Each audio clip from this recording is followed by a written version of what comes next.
If you're creating mods for the Hobbit game, then the globals file is the most crucial part of every mod that you're going to be doing. And I'm going to show you why. So, as you can see, I'm here right now, and if I'm going to walk here, you're going to see this message appear. And this is basically the game logic. And the globals file operates with this game logic. So I'm going to show this to you. As you can see, there is a trigger here, the white box. And when we're going to enter it, you're going to see a new message appear that look for silver pennies, blah, blah, blah, blah. Or if we're going to come to this lady and talk with her, and after we talk with her, you can see at the right corner that the quest appeared, and we can go to quest and see that we have a new quest right here. And the same is going to be here. So when we're going to talk with her, we're going to see that the new quest has appeared and that we need to bring this box here. So let me do that. And as you may see, there is this again, the trigger right here. When we walk into it and place, then we have the quest completed. So this is basically the whole game logic that is happening in the Hobbit, and the globals files is upgrading it. So let's go inside of it. This is the globals file. Each level has it, and it has different triggers, actions, and links inside of it. So basically, as you may just seen, the trigger can be the actual trigger in the game. It can be the cutscene, the end of the cutscene. Yes, after the cutscene ends, we are completing the quest, or when we are entering the trigger, then something appears, yes, or when we are collecting some items, something is being done. So this is the trigger. And the action is the actual action. So if we go inside of the trigger, when the trigger is triggered, basically, something will going to happen. And this is the actions. And the links are these two things that they're linking the triggers to the action. So after trigger X completes, the action Y is going to happen. As you may see, there are a bunch of the triggers, and each level has like a bunch of them. And all of these triggers are basically different. So like you can see that the trigger type is present in each one of them. And we can read that, for example, the first trigger is basically, I don't know, this one is weird. But if we're gonna check this trigger out, we can see that it says to us in the trigger name that quest sugar complete. So we can assume that this trigger is being triggered when the quest is being completed, yes?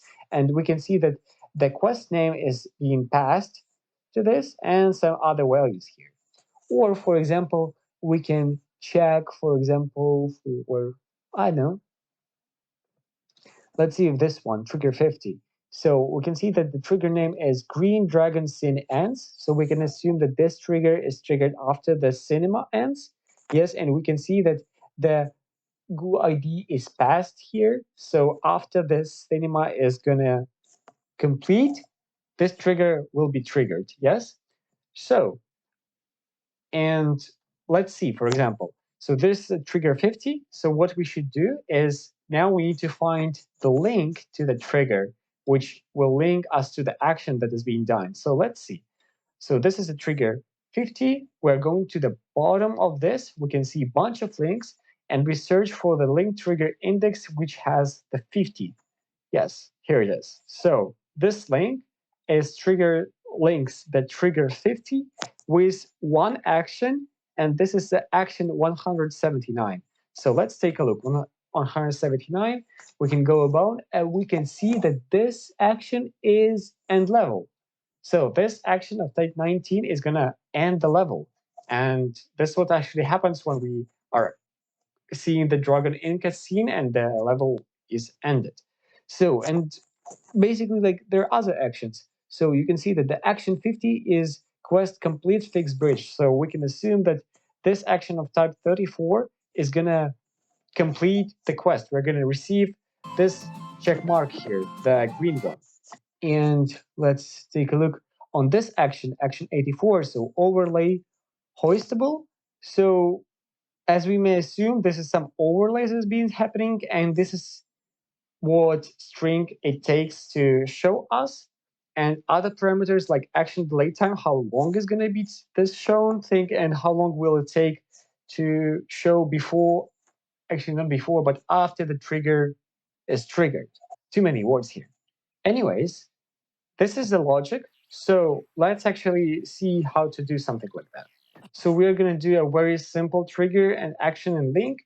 Trigger right here that is already present in the game, the volume.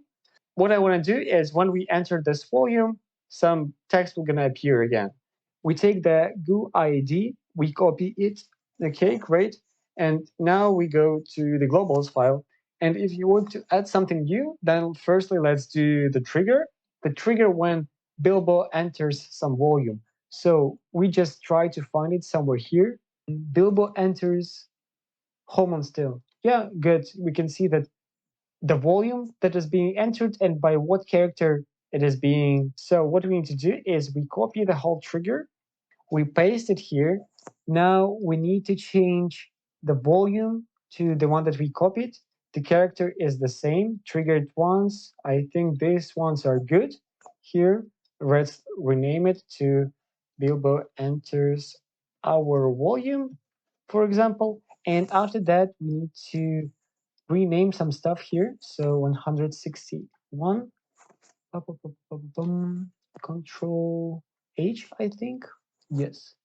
So we're gonna top here 105, replace with 161. Let's do it. Replace, replace, replace, replace, replace, replace, replace. And this one too. Great. And make sure that everything here is replaced because all of these are crucial, actually crucial to being renamed to the proper ones. Okay, after that, what we're going to do is we have a trigger when Bilbo enters its volume. After that, let's go to actions. Let's see, we need some overlays that I want to do. So here is the action. This is one from my custom quest. I'm going to just copy it and create one more. So first of all, we need to rename to all of this stuff. Replace, replace, replace, replace, replace. Great. And now inside of here, we select the name, the custom text. And inside of here, the execute delay, we need to set to 0. We don't need much time. Or actually we need, let's put 5 in here, you'll see why.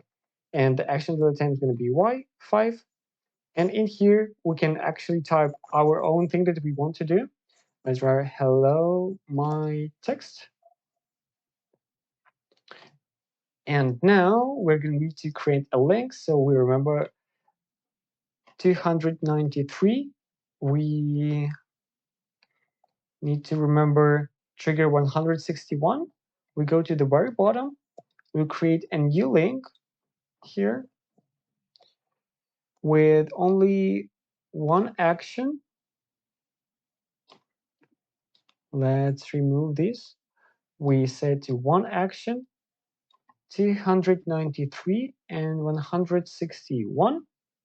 Great, so we created a new link, but don't forget to change this text to increase it. So 130, we change all of this stuff. And now we need to, at the very top of this file, we must increase these numbers by 1 because otherwise everything is going to fail. Basically, how many links or actions or triggers you've added, you increase these files here. And after that, I'm going to quickly load my script to pack everything into the game. And now let's load the Hobbit and see the results. So we start the new game. We start the unexpected party. I can't leave without my... And now, when we're going to enter this trigger, we can see the first text appear, and after 5 seconds, hello, my text has appeared. So we've modified some of the game logic, actually. I hope you enjoyed this video. Please let me know if you have some questions in the comments. This was the easiest thing. You can explore the globals file. You can explore more globals files from other levels to see other actions and triggers. and see you soon.